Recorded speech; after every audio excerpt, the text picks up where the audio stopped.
Thank you for joining us today. I'm Erica Cross, Education and Outreach Director here at Alzheimer's Arkansas. Before we get into our speaker, we have a few announcements to make.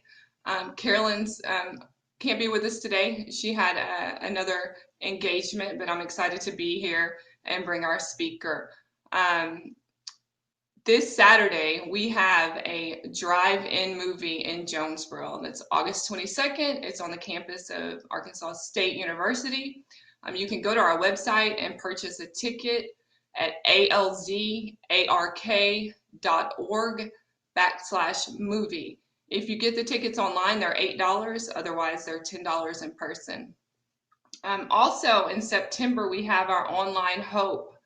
That workshop is September 14th through the 18th, and you can get more information on our website.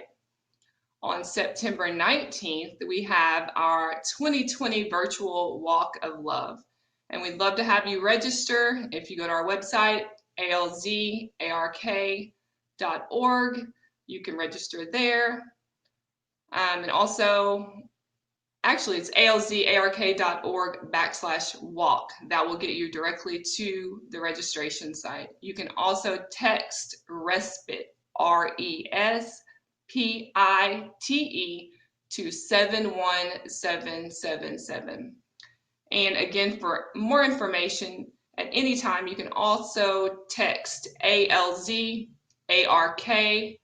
to 51555, and you'll get all the updates about the exciting things we're doing here at Alzheimer's Arkansas.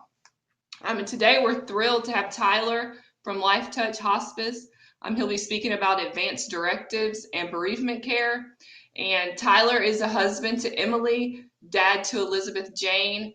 Tyler began working for Life Touch Hospice in February of 2017. As the outreach coordinator, he covers 5 counties doing outreach, education, and marketing. His mission, which is also the mission of Life Touch, is to change the culture around the end-of-life care and to honor every moment of life. He takes great joy in loving people, serving where he goes, spending time with his family, volunteering, and playing golf. Tyler also serves on various boards and committees, including Kids in Golf, Project South, and El Dorado Rotary. Tyler, we're so glad to have you here today joining us to discuss advanced directives and bereavement care. Well, thank you so much. First off, thanks for having me, and it's a great pleasure to do these. And I want to applaud you and Zach and Carolyn and the whole Alzheimer's Arkansas team in adjusting to this new format, this new world, and doing a phenomenal job of continuing to provide top education resources to the state, and your consistency and just the level of excellence that y'all bring to that. Thank you on behalf of our organization and this community. Thank you for continuing to do these even in this new world and adjusting so beautifully to it. So I'm just going to try to dive right in. There's so much stuff to talk about with advanced care planning and bereavement care, and I'll probably get to about less than 1% of it. But that's okay, because we'll get to some resources that any viewer can look up, print off, download at any point, wherever you are in the state or country. These resources will help you and help guide you through some of those really difficult conversations. It may seem odd, but my passion and what I really love doing is having difficult conversations with people and broaching those topics that some see as taboo or that may bring fear or anxiety. Those are the places I feel the most comfortable for whatever reason.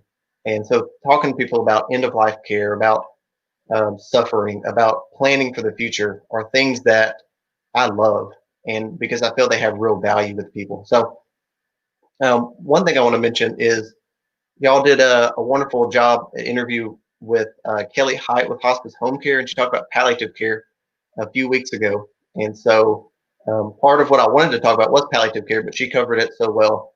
Just go back and watch that one. Palliative care is so important and so useful, and it's really new in the form that it's in now. I did want to say one thing about that though, and she mentioned palliative care kind of being still end of life care. And while that is true in some sense, palliative care is designed to be concurrent with curative measures and to follow a person for however long there is suffering, however long they're in those curative measures, or as long as they need pain and symptom management. So it doesn't necessarily have to be end of life. In fact, there's palliative care units on burn unit or burn wards that those people are getting better and they may leave. That palliative care is for them while they're there, just to improve their quality of life. So it's not necessarily end of life. But again, go back and watch Kelly Height's interview with y'all on palliative care. One of the biggest things about palliative care and about hospice care is what we call advanced care planning.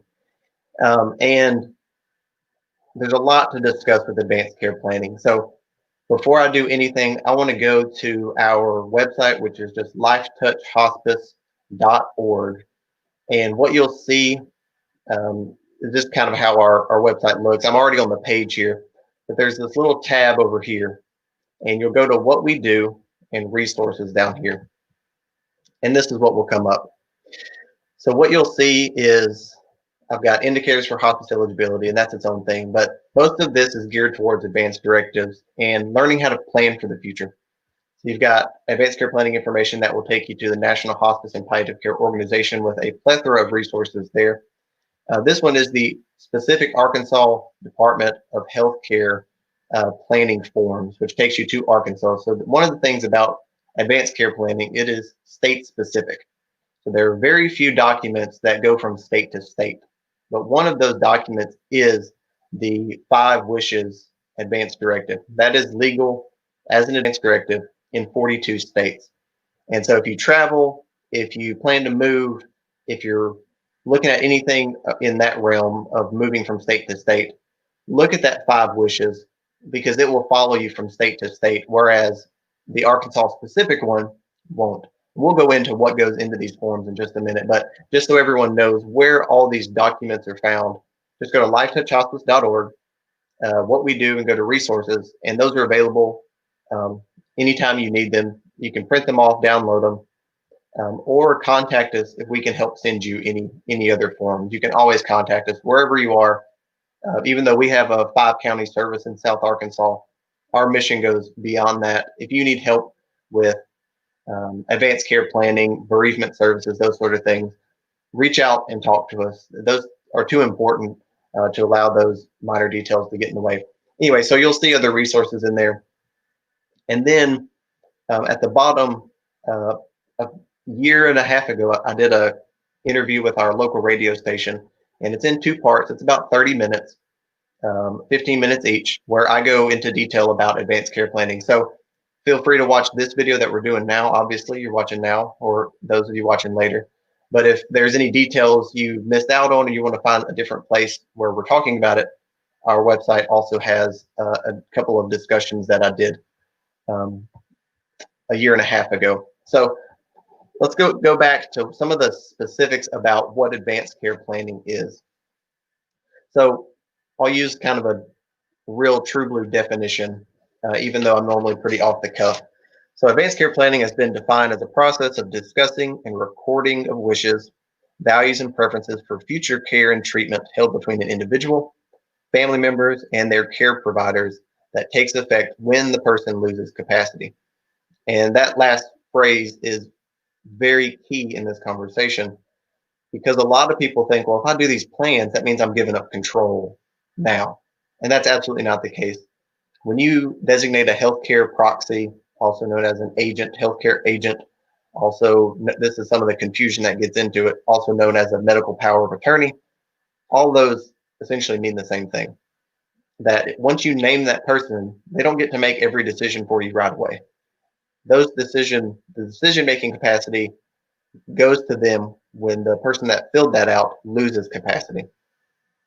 And obviously, with a lot of the population that we're looking at through this channel and through a lot of the work that y'all do with dementia, Alzheimer's, this is very important, right? And the reason I decided this as a topic is it's very important to talk about now. And the earlier that we can start talking about this, the better. Because there will come a point when our loved one loses decision-making capacity. And we all want control in our lives, but when it comes to this realm of advanced care planning, end-of-life care, palliative care, we just assume that things are going to be taken care of. That, oh, our loved one will know what we want. But the statistics do not bear that out. I liken it to our loved one probably knows whether we want steak or chicken. They know whether we want water or tea. They know the rules of some of the games. But when it comes to end of life care and advanced directives and making those medical decisions, you're in a different ballgame. You're in a different realm of decision making. And even families that get along swimmingly in good times, when those tough times come and those tough decisions have to be made about, do we opt for this curative treatment? Do we go on or hospice care? What are we looking at? What is our prognosis? What are these difficult conversations? A lot of times what happens is even in those families that are really well put together, things fall apart. And that's devastating. And it's devastating generationally. And that's what we see in hospice care is we see families that aren't prepared when they come to us. And things fall apart quickly. And one of the beautiful things about hospice care is we're able to engage with them and help solve some of those problems. But we can't solve all those problems, and not everyone's going to make it to us on hospice care. And so, take from this, anyone watching, any family members, you today take control of your future care. There is no reason to wait to have these conversations. Just because they're tough and they're somewhat complex is all the more reason to engage in them. And there are resources to help you, both like the documents I showed on our website and also people to call and talk to. You can call and talk to us. You can call support groups. You can go to the support groups, the online support groups through Alzheimer's Arkansas, and talk with other people that have been through this and engage and learn more about this process. So help what we look at in a advanced care plan. Again, there's so much more to this.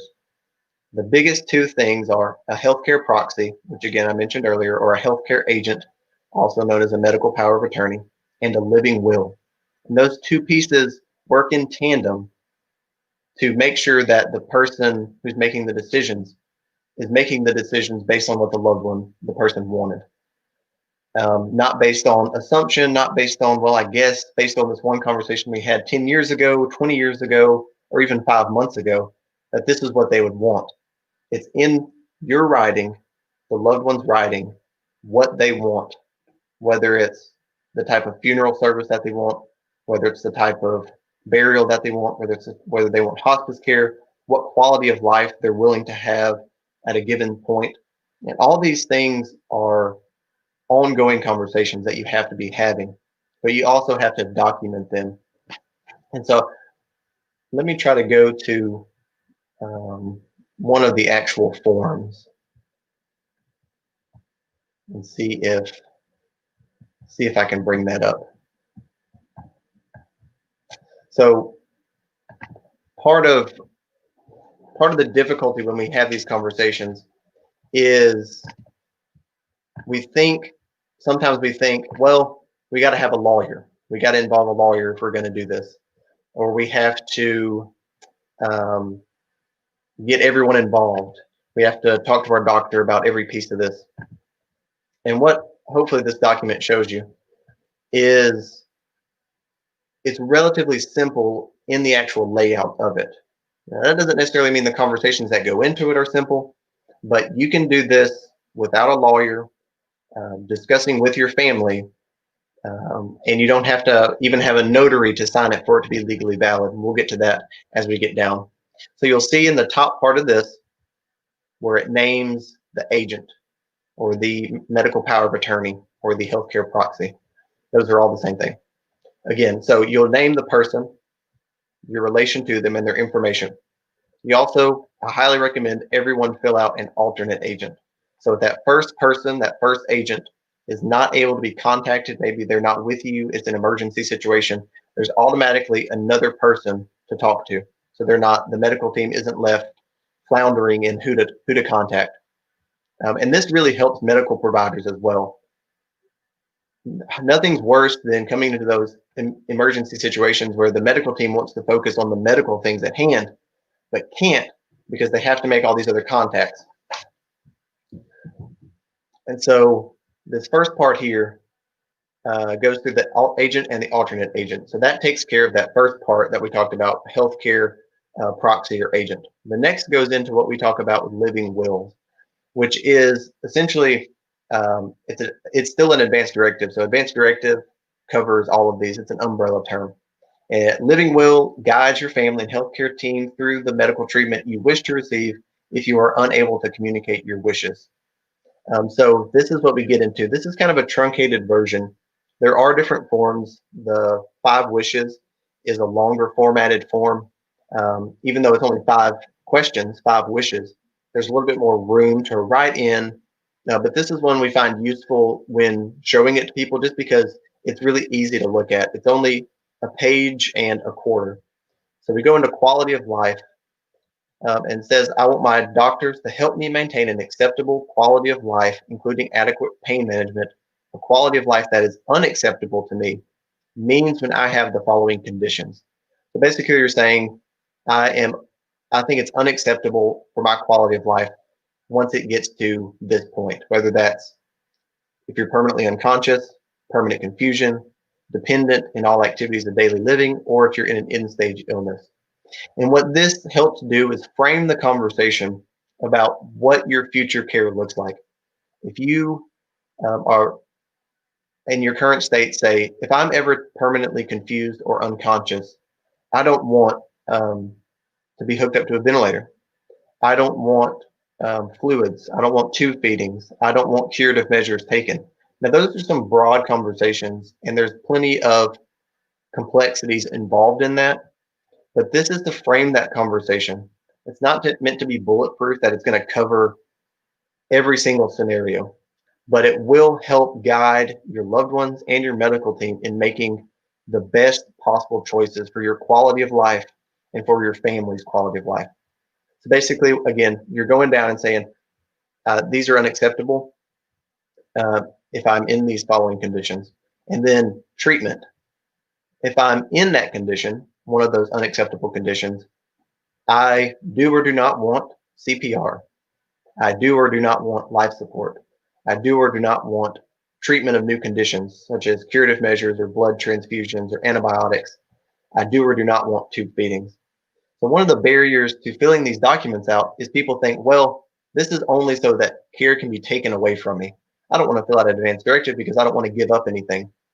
Here you can see the point of these is to just get your wishes on paper, even if that means I want every possible treatment, method of medicine, new things, untested things. I want everything. You have the right to choose those things. And the whole point of this is that your wishes are on paper and that your loved ones aren't having to make those decisions, or your medical team's not having to make those decisions on the fly without anything to go off of, or maybe just some old memories to go off of. So again, we get into another area where it's just, here's some other instructions that I have. So in my advanced directive, now I'm 27, so this conversation is for everyone. Anyone over 18 needs a healthcare proxy because you've now moved away from your family, your parents being your automatic caregivers or your automatic proxies. So anyone over 18 needs to start having these conversations. But in my advanced directive, I have a daughter. She's 3. She's the greatest thing in the world. You can comment on that, but she is. So in mine, I put that death is not a failure, and that my funeral, my end of life process, whenever that is, whatever that looks like, is not going to be in the view of failure and loss to a battle. My personal belief in Christ is that I know where I'm going. So why am I in fear or having this conversation in fear? That when I come to this process, and again, there's a lot of learning I have to do, and not being in that situation gives me a little bit of distance and clarity from that. And I understand that as I get closer to those real hard conversations, there will be fear and anxiety that come in. But the more I talk about it now, the more headway I can make in that. So anyway, I put hospice is to be considered. I think that's important for everyone because hospice is for anyone with a chronic illness. There will be a time where curative measures are more harmful than helpful. And hospice care is a beautiful thing that really does help you, your family, all the caregivers involved. And the other piece of that is after death in the bereavement care side of things. I don't have a ton of time to get into that, but bereavement care is taking care of someone after the loved one passes away. So hospice care as a um, the goal of it and across nationwide that after the death of a loved one, hospice care continues bereavement support, grief support for 13 months after the loved one passes away. We know that the year after our loved one dies is very tough, right? It's tough for a long time after that too.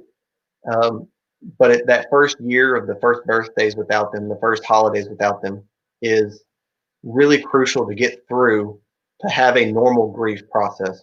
And when I say normal grief process, I don't mean that there is this perfect, normal, one dimensional way to get through grief. That's absolutely not the case. It is personal, and you don't get through grief. You continue in a grief process for the rest of your life. But there are positive and negative ways to do those. And so that's what I mean when I say normal grief process. So we follow the person, the family, the caregivers for 13 months after the loved one passes away. And that's again, a beautiful aspect of hospice care. It is one of my favorite things I have a lot of favorites about hospice care, but that's one of my favorite things because it shows the heart of what hospice is, that it is about loving people, taking care of them while they're still going through their end of life process and after they've died for the care of the loved ones that we're there for them. So we have a pretty comprehensive bereavement program, and we also have a free community bereavement. So we have at any given time 300 or so or more community members who may or may not have had hospice at all and may not have been on our program at all, but still need grief support. And so we follow them, send them cards every month. We can do counseling one-on-one with them, phone calls to help them through that grief process. We do a grief kids camp called Camp Life Touch every year. This year, we're not going to have it for obvious reasons, but we are obviously offering one-on-one this social distancing counseling for kids because kids process grief in a different way um, than adults, and so that needs to be kind of talked about early on, or else it can manifest in a lot of negative ways. Um, but I meant to say beforehand that if you have any questions, please let me know, whether that's in the comments or later, or message me. You can go to Life Touch Hospice on our Facebook page and message us through there. Again, I'm Tyler Turner. My profile on Facebook is Outreach Coordinator Tyler Turner, or Outreach Coordinator Tyler, sorry. Please message me wherever you are in the state or the country. Message me if you have questions about this. These things are too important to wait to have, and they really do provide concrete benefits to you and your family. And again, we're talking about a disease that we know the end result of, right? And that's part of that difficult conversation, that we know the end result is death, and that the end result is at some point being a loss of being able to make those decisions, a loss of this decision-making capacity. We don't know exactly when, but we can start talking about that now. So when that time comes, we have a better idea of what we want and what our loved ones want. And that's a beautiful gift. I said beautiful a lot because I think that's the language surrounding this can be beautiful and not so dry and not so black and white, because we know this realm is certainly not black and white. So um, please contact me if you have any questions, comments, concerns. Go to lifetouchhospice.org, go to the resources, download those forms. And the most important thing is that you actually fill out the forms and that you turn them in. There's a signature spot on that advanced directive form. Sign that, have a witness sign it, or get it notarized. And then at the bottom of it, it tells you what to do. Provide a copy to your physician. Keep a copy in your personal files. If you're receiving care at home, have it posted on the refrigerator in your home. Tell your closest relatives and friends what's in the document, what type of care you want. Don't just keep it closed in. Don't put it in a safe. and lock it away, because that's the same thing as keeping it in your mind. Provide a copy to the person you named as your healthcare agent. Let that person be someone you trust, and someone you trust to make decisions when the time comes, and those difficult conversations and difficult decisions have to be made. That may not be a family member. Um, I trust my wife to make those conversations, or to have those conversations and make those difficult decisions. But not every spouse would be able to make those tough conversations about end of life care, or no, it's not time to do that. We don't want them on the ventilator, those things. It doesn't have to be a family member, and sometimes it shouldn't be, depending on your family dynamics. Um, anyway, that's what I feel is the broadest strokes I can do, as far as advanced directives. The point is, take control of your care now. Take control of your loved one's care. Don't rely on the doctors and the medical team to initiate these conversations. There's plenty of statistics and anecdotes that I could give you that show that our medical providers are not trained to have these difficult conversations. And while that may vary from provider to provider, don't take that chance in your own care and in your own life, and the life of your loved ones. That be in control. Take this time to learn what you can, and seek out those resources like us. Other hospice providers around the country and the state would love to have these conversations with you. Palliative care, ask your doctors about it. On the resources page, I have a link to a palliative care group in South Arkansas called Palliative Care of South Arkansas. They can help guide you through these advanced directives wherever you are. Um, Start these conversations. Do you have any questions? Or did any questions come through? Erica, do you have anything? I feel like I just vomited stuff No, everywhere you did and didn't great. give a breath. Sorry. I haven't seen any questions, and I was writing down questions, but you answered them Oh, all as you continued through. I think it's really important that you mentioned that anyone over the age of 18 yeah. should fill out these forms. There's this idea that it's, well, once I hit 80, I'll start these conversations. Like, and I never want to frame this conversation in fear, because I feel fear has no place in my life and in anyone's life, that we have victory over that. But that's another sermon / conversation. But we aren't guaranteed our next breath. Every day we wake up is a miracle and a beautiful thing. So we should take that information and say, well, I'm not guaranteed tomorrow, but my loved ones may have to make these difficult decisions.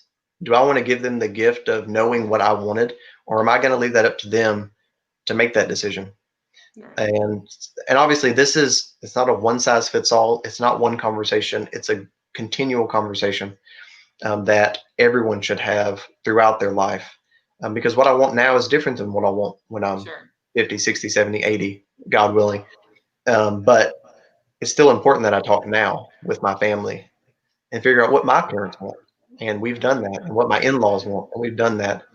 And it's not always easy, but it is important for sure.